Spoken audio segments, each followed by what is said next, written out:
Hello kabayan. Ito po, nandito kami sa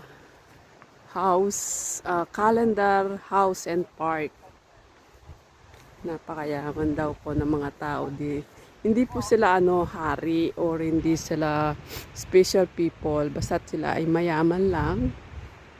Ito po ang kwento. At yan po sa kanila itong lahat. Kaso,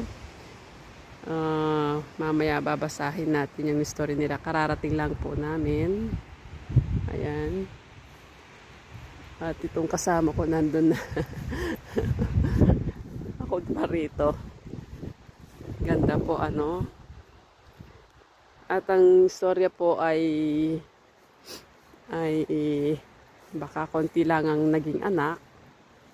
At ngayon ito po ay government property na po ito. At sa kabila po may park kasi minsan nadaanan namin to. Iwan ko, kukunin ko yung kwento dito na nito po tayo. Ayan, sandali po ay ipapost ko muna.